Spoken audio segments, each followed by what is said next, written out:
Good afternoon. My name is Giles Edwards from 366 Weird Movies, and I'm sitting down with the two directors and two writers of the movie Freaks, which they told us was finishing up its festival circuit at Fantasia here, so I'll let them introduce themselves. Yeah, I'm Zach Lipovsky. And I'm Adam Stein.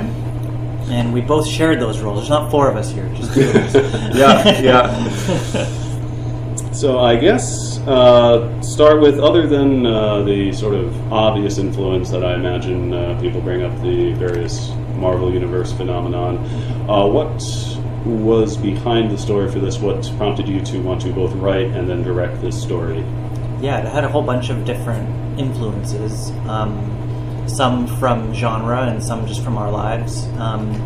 The basic element was we were struggling filmmakers and really wanted to tell a film that was in our voice. We'd each had some opportunities directing other people's movies, as you are when you're trying to work your way up the Hollywood chain, and you direct movies for other companies and stuff, which is great, but we really wanted to write a movie that was our own, that we could speak with our own voice. And it was inspired by a bunch of different things that were going on at the time.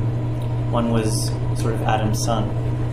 Yeah, I was a new dad and fascinated by the way kids experience the world and sort of start seeing things that we take for granted but really try to make sense of them, and often don't understand things that are completely normal. But then things that are completely fantastical and sci-fi, they think are normal. So we started talking about how fascinating it would be to tell a sci-fi story through the eyes of a child who's experiencing the world for the first time. So that was one of the influences. And then combined with that, the sort of struggles of fatherhood and just being a confused, exhausted dad who was trying to figure out how to do it right.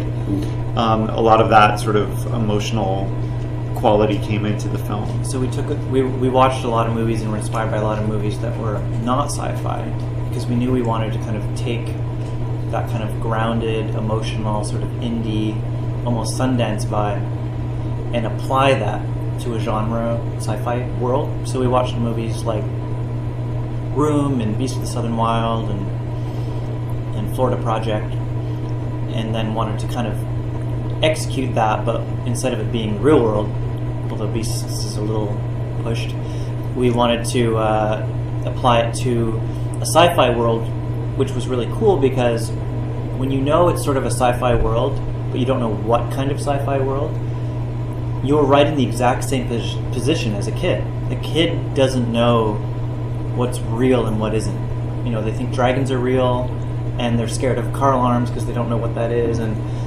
so as our protagonist is kind of learning what is going on in this movie, so is the audience, because they don't know what to trust and what not to trust, and that kind of really puts the audience in the position of being part of the thriller, because they're scared of everything that she's scared of. Now, the title of the movie, there's a certain history behind that. I was wondering, obviously it makes sort of a literal sense, and that's incorporated, but what prompted you to choose the one-word Freaks? Yeah, obviously there's a very famous, iconic movie called Freaks from the 30s. The film deals with this kind of unknown threat and has a lot of sort of parallels to our current world, as far as it deals with themes of sort of discrimination and persecution, and we wanted a word that was sort of a derogatory word that culture could use for this certain group of people, and we tried all sorts of different words, and we were very aware of, if we used Freaks, it would bear comparisons to the classic, but in the end, all the different ones we tried, it was just the one that felt the most right for the movie we were telling, and so we just ended up going with it. I think once people watch the movie, it really starts working for them. One of my favorite characters, and it certainly helped that I'm a fan of Bruce Dern, the ice cream man. What was it that made you make that be the sort of normal job of the protagonist? Because it's not often you see a movie where he's sort of a hero of the movie. He's definitely a good guy, but his job is ice cream salesman. It's funny. We, in our mind, that is a mask that Bruce is putting on in order to woo Chloe to come out of her house. He's sort of found this dilapidated truck and painted it himself and put together this costume of Mr. Snowcone and is driving by her house to kind of entreat her to come out and risk defying her father to go get ice cream. And there's a So really fun in his sort of- mind, it was sort of like, what can I do to get that little girl out of this house? And that's kind of where it came from. It came from sort of more of a character, imagining his character and what his character might think of as a scheme.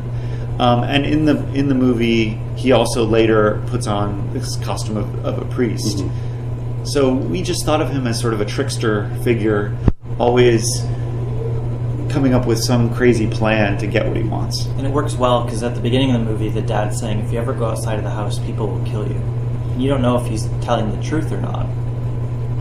And the desire of ice cream and to meet an ice cream man is in a normal movie, that would be a very innocent thing that a parent wouldn't be concerned about and the audience wouldn't be concerned about. Because the dad is so adamant that dangers are outside, you can't trust anyone, and if you go outside, people will kill you. The very act of walking up to an ice cream truck ends up having a lot of stakes and thrills and makes Bruce Dern seem incredibly creepy and dangerous, even though an ice cream man is theoretically a very safe, simple, pleasant, kids definitely don't see any danger, and I think that's part of where the suspense comes from, because you know that she really wants ice cream and thinks it's probably okay to talk to this guy, and you're screaming inside your head, don't go in there. It's funny, when we first wrote that character, it was very different than what Bruce brought to it. We originally thought of Mr. Snowcone as this incredibly good manipulator and mastermind, that he always would have the perfect plan for any situation. And he even had, in the draft of the script, he even had like sleight of hand abilities, just as a practiced magician would. There's that scene where he pulls out the poison powder, and we had it scripted like with sleight of hand. He kind of pulls it out. We even shot that. But Bruce brought a more unhinged quality to the role, where someone who thinks he's a mastermind. Someone who thinks he's a mastermind, but is actually a screw up. and that worked even better for the story, because Emile Hirsch's character thinks he's a screw up and thinks he's always coming up with these plans that just thinks Bruce self-destruct. Yeah, Emile Hirsch thinks his father-in-law, Alan, stop coming up with these crazy plans. They always go badly. And so it worked even better in that sort of wild-eyed quality that Bruce brought to it, where he thinks he's a mastermind, but he's actually a disaster. It reminds me, we're talking about abilities of the characters here. Now, were those abilities, because each one has a very specific, fairly powerful thing that they can do. Now, were those dictated by the story, or did you think of these characters' history with their abilities and then figure out how the story would have to go? Yeah, our approach there was character-driven, so we wanted each of the characters' abilities to be based on their character and based on their desire. So each of the characters, what they can do is based on what they want. So the father wants to protect his daughter, and he has the ability to put her in basically in a bubble. And have her grow up safe. And grow up safe. Chloe wants to have control over her life and to experience the outside world, and so she can bring the outside world to her and control it. The mom represents freedom and is trying to escape, and like we said, Bruce Dern's character is a trickster, and is sort of full of deceit, and so he can turn invisible. So it all came from sort of what their deepest desire is sort of how their abilities manipulate. Yeah, and you mentioned Marvel at the beginning. I think what we were wanting to do was almost more of a response to the Marvel world than inspired by it. because, we've been comic book fans since we were kids and stuff like that. But we also, I think, just speaking for myself, I found that the superhero movie world often feels kind of fake and very broad, and now there's all kinds of aliens and spaceships and whatever is going on, and everyone's super good or super evil. I sort of we were very excited by the idea of what would it really be like? What would the world really be like? What would people really be like if they started to develop abilities and really get down to the realism of it? And so that was kind of what we were after. Yeah, we were inspired by this podcast from This American Life, where they went around and asked people, if you could fly or turn invisible, which one would you choose and what would you do? And everyone said, well, if I could fly, I'd fly to Paris, and if I could turn invisible, I'd spy on my ex-wife. And everyone just sort of said these different things like that. And at the end of the podcast, he says, you know what nobody said? Nobody said they would help people or fight crime. They all said they would do things that help themselves, basically. And we thought, if that was the case, what would society do? How would a society deal with these people? How would it evolve?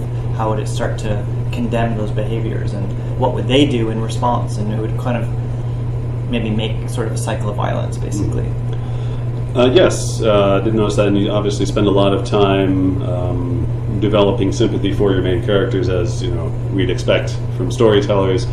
I felt perhaps you were a little hard on, or perhaps a little omitting the maybe not reasonableness of the sort of looming bad guys, the authority, government, policing figures.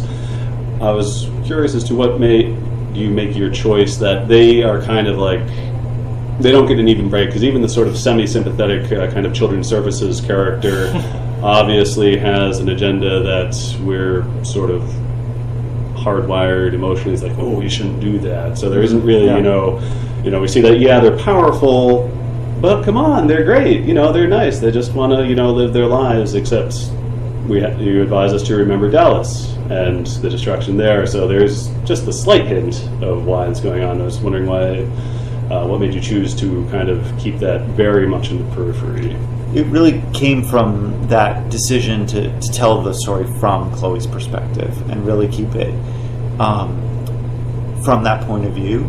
I think you're right that from the government's point of view, there's a very reasonable argument that what they're doing is the right thing to do.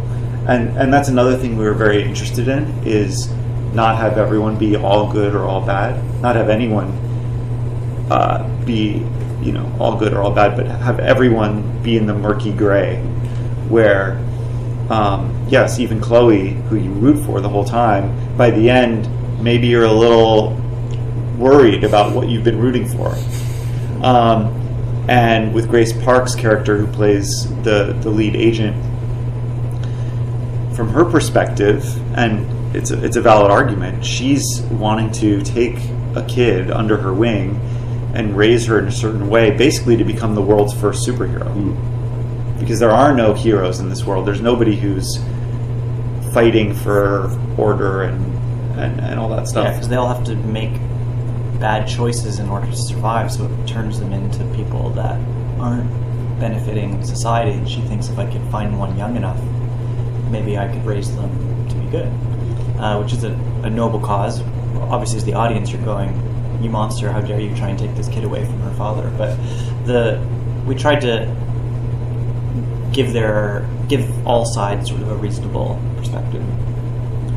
And from Chloe, obviously, a young woman has known only her father for the preceding 7 or so years that she's been alive, but as you said, can pull reality to her and interact with it. There's the across the street neighbor character, and there's one scene I saw in your movie, and I've seen similar ones like it, where Chloe is made fun of for having no mom, and that's the kind of thing that I'm obviously very disheartened by. That I was just wondering, is that something that you've ever actually observed, or is that something you picked up from other? I was raised by a single mom, so I had no father my whole life, and obviously it's pushed to an extreme in the movie, as many things are.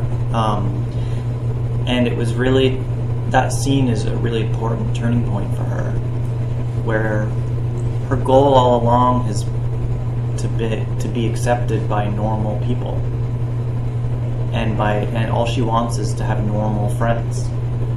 And so we needed to push that scene so that you could see the shift in her, realizing she's never going to be normal. She's never going to be accepted as a normal person, which is all she's ever wanted her whole life. So we needed scenes like that to be pushed a bit, so that by the time Grace Park's character says, "Don't you want a normal life?" the answer is Not anymore. Not anymore. You know, kids can be very cruel to each other, which is something, you know, unfortunately we've all experienced. And I think they don't know she's a freak, even though they start calling her that. But I think kids are learning the kind of natural tribal human nature of making fun or targeting you for anything that makes you different. They're learning xenophobia. Yeah. We're great and you're bad. Yeah. And, you know, just that, I think kids like tap into that sort of horrible quality of human tribalism, which is you're different, therefore we hate you. And so that's kind of what that scene's about. It's really just them trying to pinpoint something that makes her different so that they can make fun of it. There was one name curiosity. I was wondering if there was any great amount of thought behind it. The name of the containment facility. It's Matic Mountain. Yeah. Obviously, it's alliterative, so that's, you know, big bonus there because I remember it. I was wondering if Matic as a name had any significance, or It actually did come from something, yeah. There was initially we named it something slightly different, which was a name of an Indian reserve, because obviously the mountain is basically a reserve, and we wanted to kind of connect it in some way to like internment camps and reserves and things where basically people are told to go to be separate from society. Theoretically, they're told it's for their own benefit, but it clearly isn't. But then in the end, we couldn't use the name that we wanted because of clearance issues, so we just changed it slightly. Yeah. And I did a little research on your previous history. This is this your first sort of, well, obviously not a solo project since you're both in it together, but I know that one of your earlier movies was Leprechaun Origins, and Forever Boys are things that I imagine you adopted to gain experience. What allowed you to jump from, shall we say, those less serious projects towards something like Freaks, which is obviously has messages that you're both passionate about? Yeah, I mean, when you're trying to be a director in the business, And nobody wants to hire you. and nobody wants to hire you, well, you sort of get more experience, and then maybe someone wants to pay you to direct something, like, which is amazing. You're actually making a living as a director, but it's really, you basically just try to pursue any opportunities that come your way. And do the best you can. And do the best you can with them. And then, in a way, Freaks was sort of a risky step sideways or backwards, because we were sort of becoming able to pay our bills as directors with these sort of jobs for hire. But we said, you know what, creatively, we feel like we want to do our own thing. Because when you're and doing do jobs more. for hire, you're directing someone else's movie, right? It's like a client. They have a script and they have something that they want, and they're paying you to execute that for them, and they have the final creative say in everything. So after a while, that's an amazing job to have, because you're being paid to be creative and to direct, and you're learning and you're meeting people and you're getting to do what you love, and you're trying to do the best you can. But at a certain point, there's a part of your heart that knows there's better stories or more personal stories that you want to tell.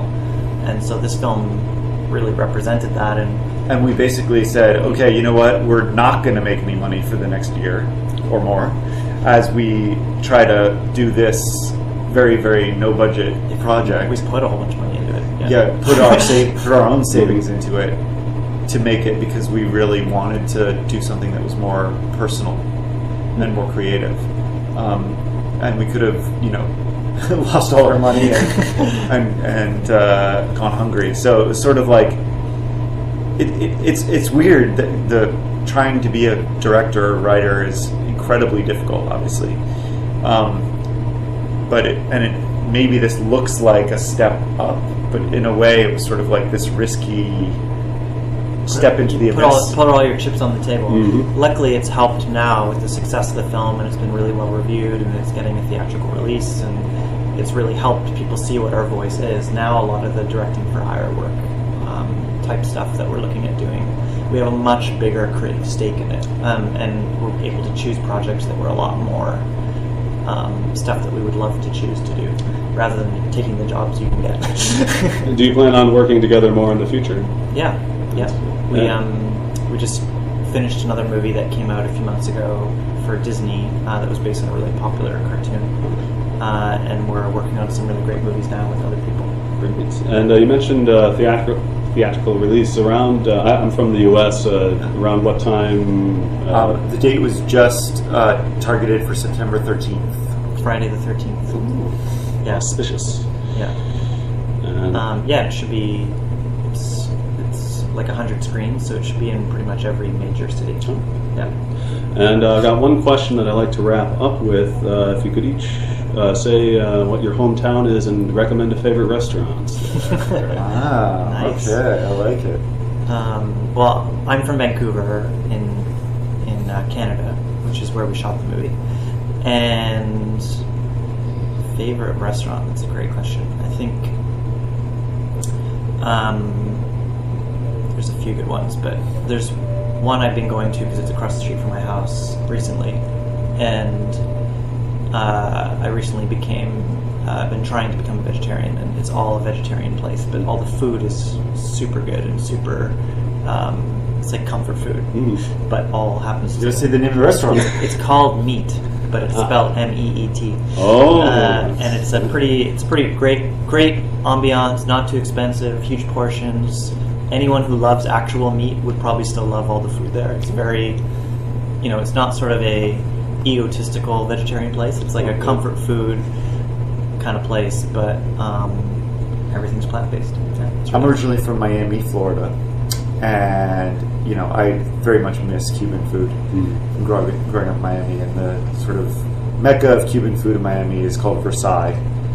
But there's also an amazing Cuban fast food chain throughout Miami called Pollo Tropical, which I just also love. so not vegetarian. Not vegetarian. I still love meat, but Yeah. All right. Well, thank you both very much for sitting down with me. And Thank you so much for all your insightful questions. Oh, well, it's what I'm here for, I guess. And so I obviously wish you luck on the future projects, especially ones that are specific to you too. I mean, obviously hopeful the Disney thing goes well, but that isn't yours totally. So look forward to seeing other films that you both write and direct. thanks. Thank you so much.